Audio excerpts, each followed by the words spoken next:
remember camera 2. Oh, it's counting down 7 hours. Welcome to Prospects of Kidkind. Our intro backfired, but today we have a really interesting show about bread. All So, right. Let's meet our guests. Cool. Let me introduce who we have today. First, we have John Gates. He is the CEO and co-founder of Nashoba Brook Bakery. Yum, yum. He's a member of Mass Bar, Harvard College graduate, father of 6 kids, grew up in Wilmington, Delaware. He delivers fresh organic veggies from Gaining Ground Farm in Concord to Boston's Pine Street Inn throughout the growing season each year. All right, and then we have Remy. And Remy is a first grader who lives in Cambridge with his parents and his 3 cats.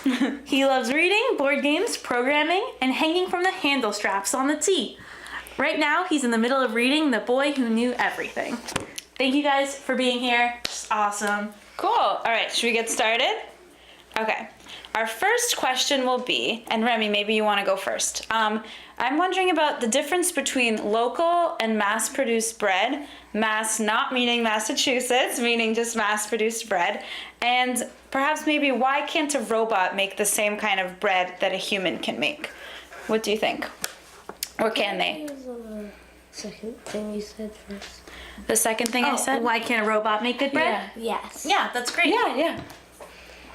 I would like to John's. Okay, John, you want to start? Definitely. Sure. Okay. So at Nashoba Brook Bakery, we make locally produced bread. Yes. So it's something I know a little bit about. Mass-produced bread tends to be made by machines. It tends to be mixed by machines. It tends to run through machines to get into an oven. It tends to even be kneaded by machines. Wow. And it's made with commercial baker's yeast, which kind of turbocharges the process. It makes the dough rise really fast. Oh, okay. The way we make bread and the way bread has always traditionally been made is with natural yeast and made by hand. And that is the way that bread's been made for 6,000 years. Wow. And it rises much more slowly, and it requires the skill. 2 hours. It takes actually the way we do it, if you include building the starter, 24 hours for one dough. When I make bread at my grandma's, it only takes 2 hours for the bread to rise, and it takes like 3 hours total to make the bread. Wow. Cool. And then it takes like 1 hour for the baking, so 4 hours. Oh, wow. Yeah. And then 10 minutes to eat it. Well, 10 minutes to heat a whole giant loaf? Probably not. I think that will take around a month.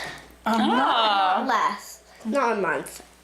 So one big interesting thing about the difference between industrially produced bread and locally or craft produced bread is the craft produced bread takes a lot of attention from the bakers.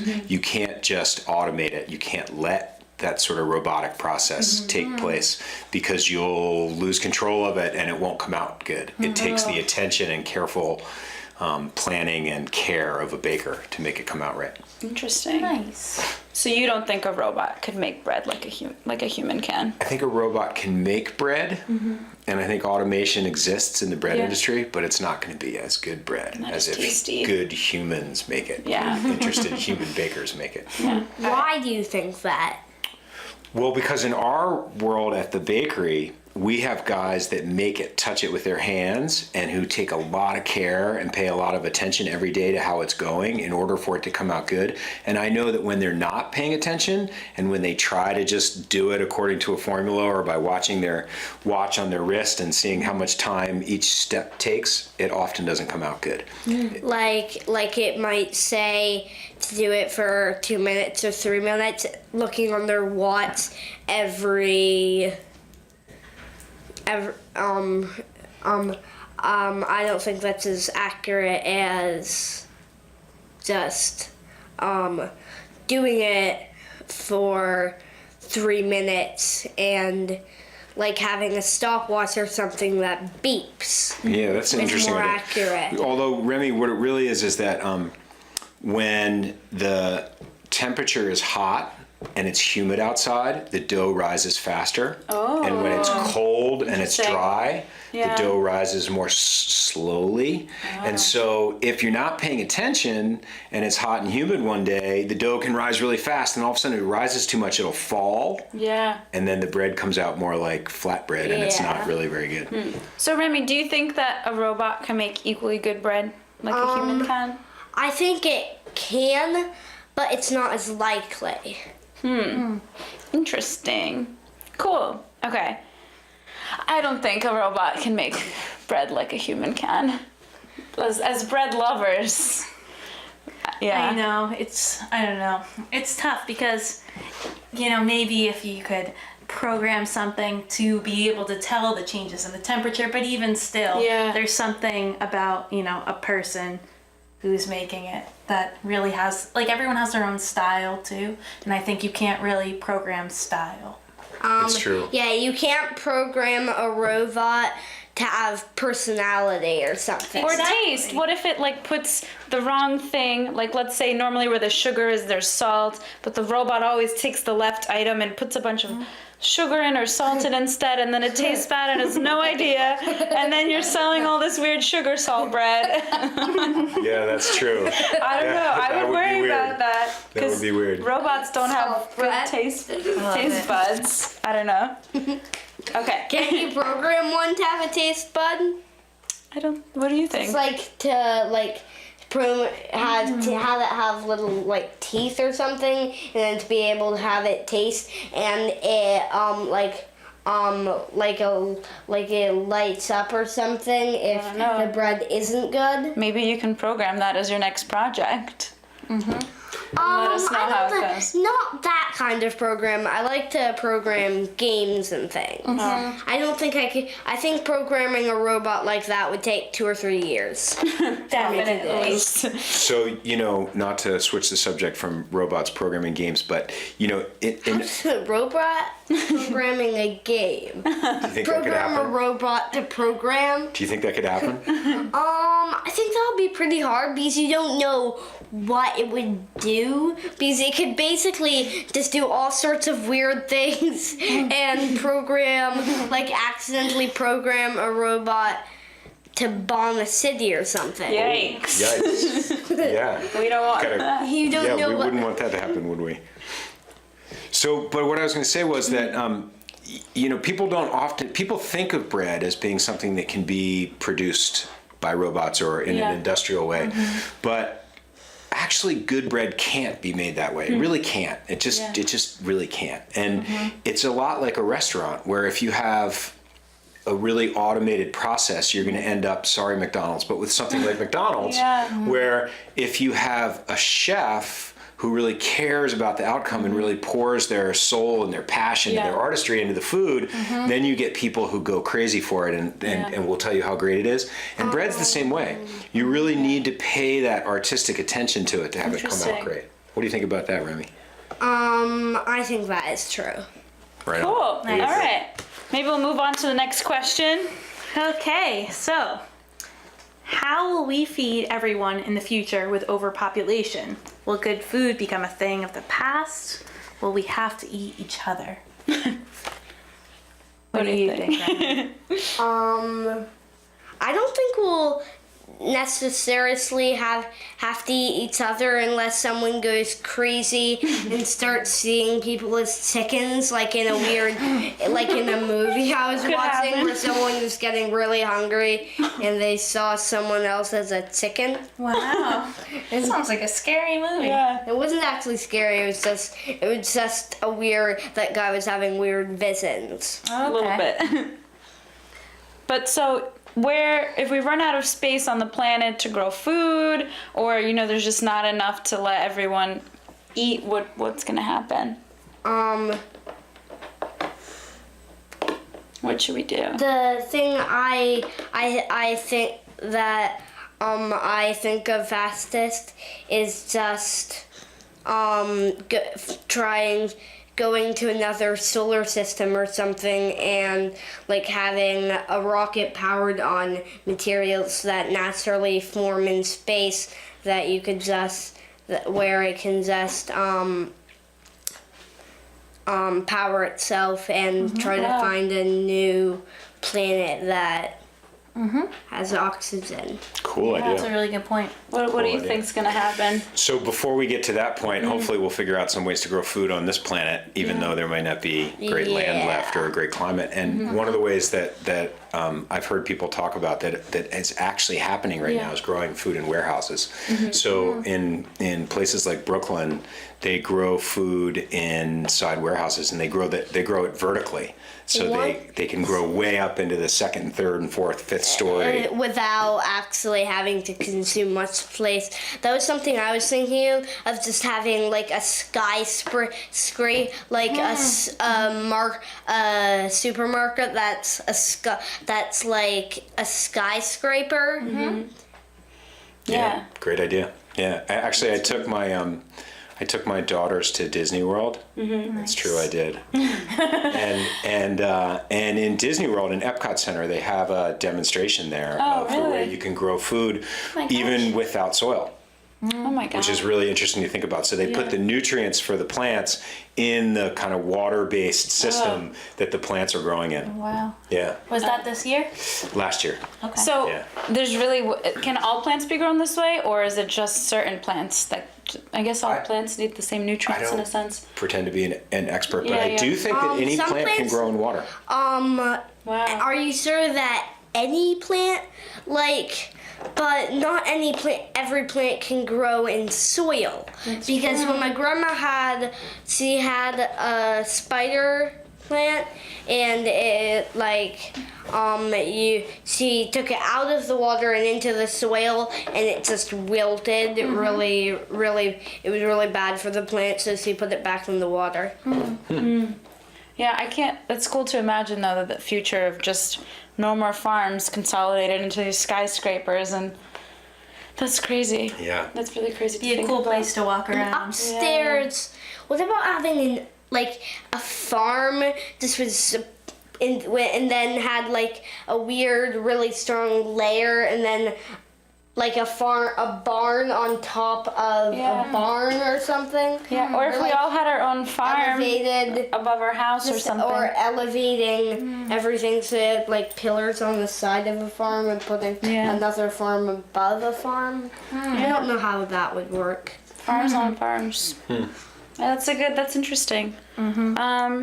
Okay, so I want to talk a little bit about how bread is made. How does bread rise and how is it made? Yeah. What do you think, Remy? Or do you know, or what's your technique that you use when you make bread? I don't really know about a technique. Because I never put a certain technique into it. Yep. Because my grandma basically tells me what to do. So I basically Grandma's do the always same telling thing. people what to do. Well, she's not bossy, but she's very kind. Sounds like a cool lady. Yeah. Sounds but- awesome. Yeah, actually. I That must wanna- come up on every question pretty much. I hope she comes on the show sometime. Yeah. And maybe she can talk to my grandma about being bossy. I don't think my grandma would be bossy. Yeah. Yeah, that's good. Maybe I'm saying she could teach my grandma, who's a little bossy. Anyway, so Hopefully your grandma's not watching. she doesn't know how to watch. My grandma's not watching because she lives in Arlington, and her TV doesn't pick up things like this. Yeah. Anyway, so when you and Grandma make bread together, how do you guys make it? So with some flour and we we mix together the yeast and all sorts of things. One of my favorite things when we make bread is watching the yeast in that liquid bubble up. Yeah, that's cool. Nice. And so what about your bread techniques? Unless that's a secret. Well, I don't have secrets, but I don't really have a technique for making bread. Okay. But maybe John has some bread secrets. we actually do have some secrets. So we make everybody who works at the bakery sign a trade secret non-disclosure agreement. we will never tell other people how we rebuild our sourdough starter. What's a sourdough? So starter? I'm so glad you asked that, Remy, because that's what I was about to talk about. So bread's been made for 6,000 years. Wow. I don't know that everybody knows that, but I did not know this. bread's been made for 6,000 years since the Tigris, Euphrates River Valley and the first civilization in the Mesopotamia. And it was the cultivation of wheat and grinding it into flour and then using that flour to make bread that allowed people to begin to live in closer concentrations, which was the beginning of civilization. Wow. Because prior to that, everybody was hunting and gathering. Yeah. And so you couldn't really live too close to other people or else there wouldn't be enough to hunt and gather because everybody else would be hunting and gathering the same things. Right. So bread and civilization go hand in hand. They kind of grew up together. And for most of that 6,000 years, all the way up until World War II, all bread was made with sourdough bread. And that means essentially that the yeast is a natural yeast. And there's yeast in the air in this studio. There's yeast outside on the sidewalk. There's yeast in your house. There's yeast everywhere. And that natural Wait, yeast... so what you mean by anything that has basically wheat, like the grain wheat, is yeast, basically? No. So flour, water, salt, and yeast make bread, and flour comes from wheat. So it was the cultivation of wheat, growing wheat, that made it possible to make bread. And that started happening 6,000 years ago. And then that sourdough, that natural yeast, is what makes the bread rise. And in World War II, a company called Fleischmann started selling commercial baker's yeast to the U.S. Army so they could make quick bread in the mess tents and feed the soldiers. And they could do it in 2 hours, where prior to that, to make bread, it took 12 to 14 hours at least. Oh my, wow. So after World War II, all the bread companies all over the world went, wait, we can make bread in 2 or 3 hours? Let's use that new commercial baker's yeast stuff.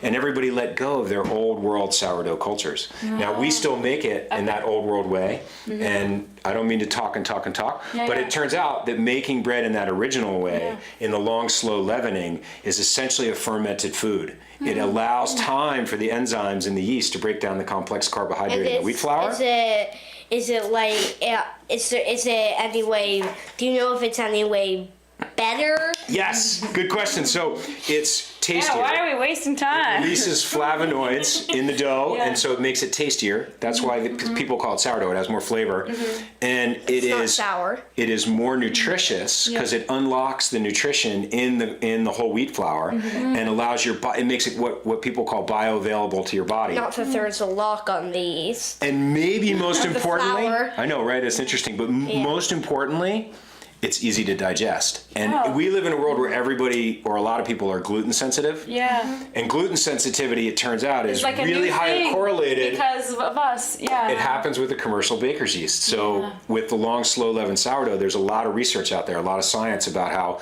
people who claim to have gluten sensitivity they can eat and who this? get symptomatic from it, you get headache, bloated, can't digest it, feel tired, you can eat the sourdough bread and guess what? You don't get any of those symptoms. And we get people who call us at the bakery all the time and email us and say, oh my God, I read about your slow rise bread baking and we can eat your bread. Wow.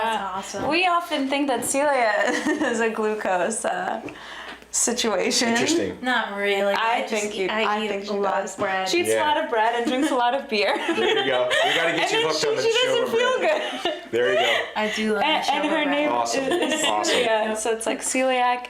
Celiac and celiac. Yeah, that's yeah. It's a interesting. theory. Well, we can test it. Yeah.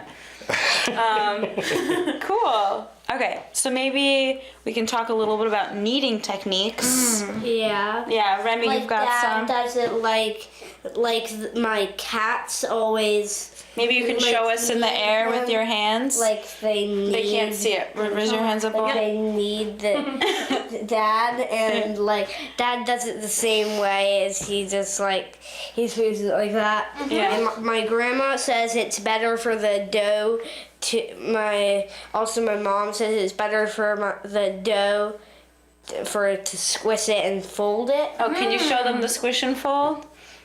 Squish and fold. Ah, cool. That's awesome. Cool. Yeah, You so- guys have to knead your bread too. So I'm we sure. do a similar thing, actually, Yeah. Remy. You could work at the bakery because we do the squish and fold. So our breads actually rise a number of times. So they are mixed and then they rise in a big bucket. Mm-hmm. And the way you know when it's ready, when it's been in the bucket, is literally the bakers reach in there and they feel for the sponginess. And there's a certain amount of sponginess. Cool. And then they bring it onto what we call the bench, which is a big wooden table. And then they squish it. And fold it. They just squish and fold random dough, or No, do so they they- have their own bucket of dough and then they deliver when it's ready? So we take a big bucket of dough, put it on the table, and then we cut it into pieces that are the size of a loaf, squish it, fold it, let it rise again, Okay. bring it out, give it one more squish and one more fold, let it rise one more time, and then it goes in the Like oven. 3? Different rising times, yeah. Wow. He's as sharp as a knife. This guy. I know. You can come work at the bakery anytime you want. But I'm Remy. not sharp. Sharp meaning like not sharp like a knife, but Yes. sharp, smart. Yes. It's sharp and smart sometimes mean they can mean the Yes. same thing. Yeah. We're still waiting to be Will you come work at the bakery sometime? Would you like to come spend a day learning how to make bread with us? I would. Would you come if I don't Eliza think came? I would be able to do that. I Okay. don't think I live close enough. Oh, well, we're not too far Where do away. you live? Well, I live in Cambridge, but the bakery's in Concord. So Maybe you about guys half could an hour from there. carpool. Yeah, we can all carpool. And half an hour from here, Yeah. it took us like 20 minutes for us to get here. Where do you live? We live in Exeter Park, House 1. Oh, maybe we shouldn't have said that on TV, but that's okay. No problem. Maybe I'm we sure should it's all good. say where we live. I'm on Hamilton Street. That's pretty good. So what's your favorite bread that you guys make, and then maybe you can tell us your favorite bread that you and grandma make. It's really hard for me to say. Mm-hmm. We make all sorts of breads, like cakes, Oh, cake all bread. sorts of things. Okay. Do you have a favorite? My favorite is the cake for Christmas Day because my birthday is that day. Oh, That's How cool. special. yeah. That's really cool. I'd say, I have a lot of favorites, but Yeah. we make a 7-grain bread that's 100% organic ingredients and has organic dates in it. So it's a little Nice. sweeter. It's really good. What's a date? A date is what is a date? A date is it's a fruit. Like a Oh yeah. fun fruit. Often found in the Middle East, but and then we make an olive bread that has caramelized onions. Oh, I've tried that one. The olive loaf. Sounds Yeah. amazing. Yeah. One of the ones that people really love, and it's been a favorite of mine at times in the past, not so much at this very moment because others are more my favorite right now, but is harvest bread, which has apricots, cranberries, figs, candied ginger, and pecans. Oh That's wow. a great one. Candied all of ginger? those? Yeah, all in one That sounds kind great. of bread. Wow. Wow. I wish I'd brought some. I could have given you some to take home. Well, But I didn't know. I actually didn't know I was going to be talking with such a bread lover. We're huge bread lovers as well. Awesome. Yeah. Awesome. Do you guys make a chocolate chip bread? That's my favorite. Oh, my grandma's made that before. Yeah. Done that Nice. before. I love And she's also for I forget whose birthday, maybe it was mine. She made chocolate bread with chocolate chips in it. Oh wow. Sounds great. We make, usually at this time of year, we haven't started making yet, but I think pretty soon you'll see it on our shelves, chocolate cherry bread. Wow. Really good. Oh, that sounds amazing. great. Really, really good, yeah. I really like putting meat on chocolate. So Oh, that interesting. would be great. Okay. God. What kind of meat do you put on Well, chocolate? I really like bacon with chocolate. Wow. Like I love a chocolate chip bread with like a BLT. Nice. Is there anything that bacon's not good with? Probably not. Isn't it pretty much good with everything? It's pretty much good with everything. My grandmother, you've talked about your grandmother a lot, Remy. My grandmother used to put peanut butter and bacon together. wow. Which is a would really eat good that. treat if you haven't tried that before. Very odd. Yeah, the other night I had chorizo dipped in chocolate. That was pretty good. Wow. Yeah. Maybe we should open it up to our callers. If we have any questions regarding bread / overpopulation / more bread. So we have John Gator Gates, who's the CEO and co-founder of Nashoba Brook Bakery, and we have Remy, who is a first grade bread maker, lover, programmer. And Reader, did I leave anything out? I like to hang on the. Oh, you like to hang on the on the train on the rails. On the That's a not good the rails, those like the rubber hang. Oh, the little handles. Yeah. Can you go across all the way of the car, like going from one to the other? I've only done that once, and I haven't gone from the whole car because there's like the doors, so I can't go like I can't swing, I can't like stretch my arms out. And there's people, other people. Yeah, once there was a car that we got it all to ourselves. Oh, That's the best. And then like when the train accelerates, I would run the way that it made it easier to go. That made it easiest to go, and then pretend I was going to crash into the end. But before I did, I would grab onto the two poles at close to the end. Must be nice to be a kid, huh? And do stuff like that. Yes. Adults don't really do stuff like that. Phone call. Okay, we've got a caller. Here we go. Hello. Hello? Hi. Hi, it's Maddie. Hi, Maddie. Maddie, who's Maddie? I'm a student, Nice. and I'm wondering if you guys have any suggestions for someone who's interested in starting to try to bake bread for a beginner. And if you think you have any good suggestions for how I might be able to learn how to bake. Okay. I'd like to make my own bread at home. Great. Well, thank you. We Thank have you, Maddie. About 30 Yeah, seconds, great. so Yeah, maybe So I a love tip. the bread theme. thank you. Thank you. All right, I'll stay tuned. Okay. All right. So, you guys have any tips for Maddie? What about just like Maybe you have a tip. Sure. There's a great book, Maddie. Daniel Leader wrote a book called Bread Alone, and he has a very famous bakery. Yikes. And it's a fantastic bakery, and they make great bread. And I'm not quick to say that about other bread bakeries, but they make great bread, and his book is wonderful. And that would be a great place to start. Cool. Well, we're out of time, unfortunately. Let's thank our guests for being here. Thank the existence of bread. And